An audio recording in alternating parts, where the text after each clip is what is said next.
A real man keeps his word. Are you a real man? What's up, Conquerors? So we're going to talk about one of the main attributes of what it takes to be a man. And it sounds so elementary, but in reality, it's a characteristic that is so hard to find with men today. And I admit, I've been guilty of it myself, right? And you know what it is? It's being a man of your word. Think about that for a second. Being a man of your word.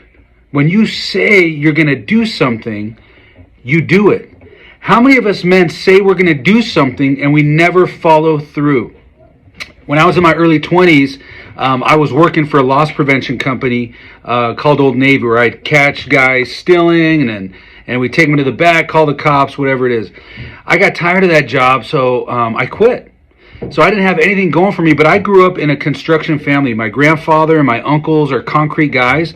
So I grew up around construction sites. And I said, you know what? I'm going to start my own company. I'm going to just get it going. So I started making phone calls. Boom, boom, boom. Before you know it, I landed a $5,000 job, a $25,000 job. It was awesome. And I did all this without a contractor's license, which kind of scared me out of the business at the time. But I'll never forget doing a job for an older man in Moore Park, California. It was a paint job. We actually put up a patio cover in his backyard, and my uncle and I, we put it together, and then we actually painted it. Well, it turns out that my uncle didn't do the job right, and he didn't paint the entire patio, so there were some issues there. And I was going to college, and I was running this business, and the job wasn't done right. See, part of it was we said we were going to do the job in exchange for money. It sounds very basic, doesn't it? So we had to own our end of the bargain. In all honesty, I had to own my end of the bargain because I was the one who was owning the company. I was the one running the company. And I just remember feeling like, I don't want to go and do it. Yeah, we already collected the money. The job wasn't done right. And I didn't want to do it. And the guy would call me and he'd leave voicemails. And I finally said to myself, what am I doing? What kind of man am I if I don't actually follow through with what I said I was going to do? How many men, how many of us actually do that? We say we're going to do something and we never do it. Think about that. It's hard to find a man who actually is willing to do what they said they were going to do. So I got my paint sprayer. I showed up at the man's house and I got the job done. Checked. But I'll never forget that lesson. That inside of me, there was something that said, nah, forget this guy. Forget him. Just move on. Whatever. But what kind of man would I be if I did that? See, there are some men today who are so content with not being men of their word. See, I was confronted with this recently when I was 240 pounds. I'm actually just less than 205 right now. And I went on this journey and I got a phone call from a guy by the name of Coach G. And he basically puts men into shape by laying out a plan, and they've got to execute the plan, and the results are guaranteed if you stick to the plan.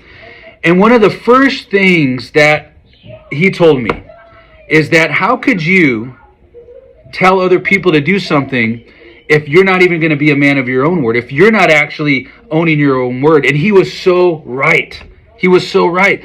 And it just hit me. Like, I think as men, we all know we should be doing the right thing by doing what we said we were going to do. But the reality is he was absolutely right. I had to own the word to myself. I had to come to that place and that decision where I was going to lose the weight.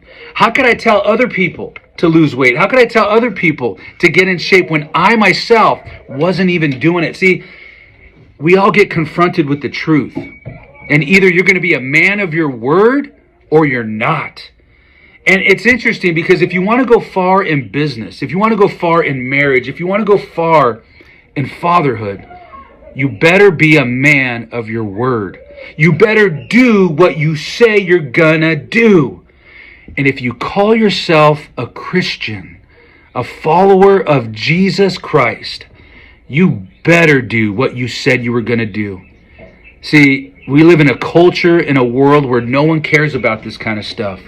But if you want to go far in marriage, if you want to go far in life, if you want to go far in business, if you say you're going to do something, you do it. So here's what I said to Coach G. All right, I'm all in. and I lost 15 pounds, 10 pounds, 15 pounds, 20 pounds. And 3 months in, I was down maybe 25 pounds, and then I deviated. I kind of cut off and said, all right, I did my 90 days. And then I got confronted by a friend of mine, John Vanderpyle, who said, dude, what are you doing?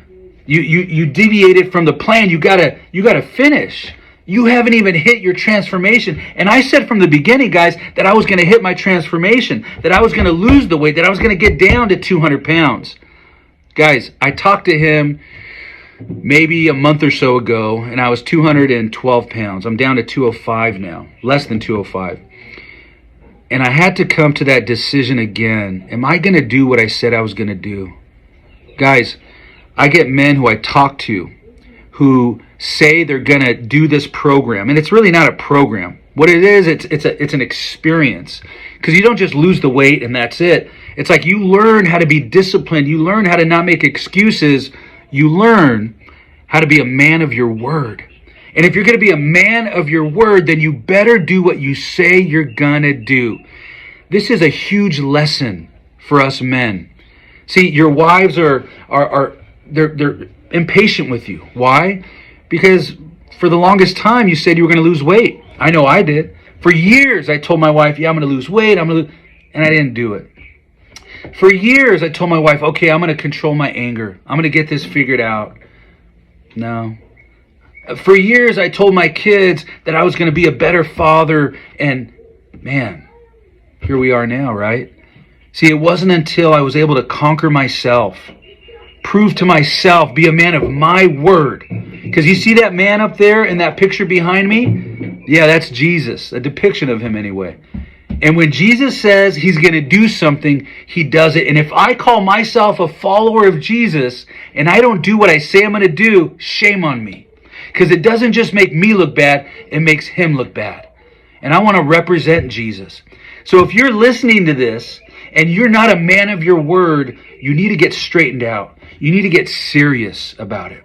There's a scene in one of my favorite movies, Jerry Maguire.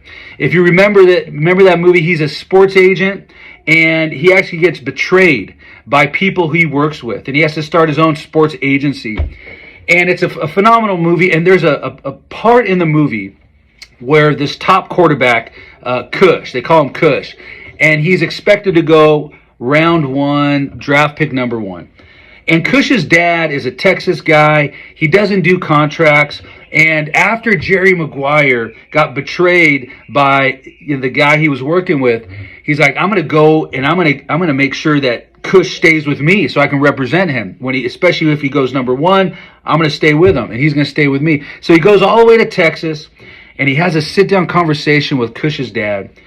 And he basically tells him, I love your son. I want to represent your son. Are you with Jerry Maguire? And he told Jerry, he says, yeah, we're with you. And then he says this to Jerry Maguire. He says, I don't do contracts, but I'm going to give you my word, and that's stronger than oak. And then he puts his hand out, and he shakes Jerry Maguire's hand.